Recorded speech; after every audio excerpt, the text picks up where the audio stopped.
meningkat.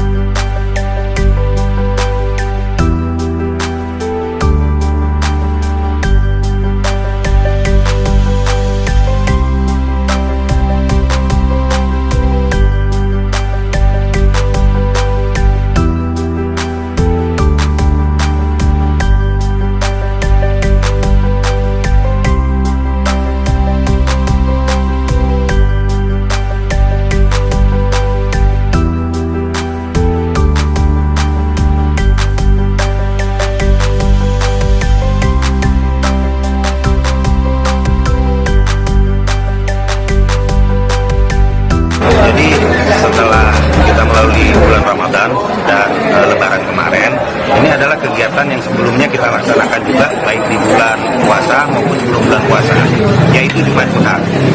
Kegiatan Jumat Curhat ini pada dasarnya adalah untuk memberi kesempatan kepada masyarakat menyampaikan aspirasinya.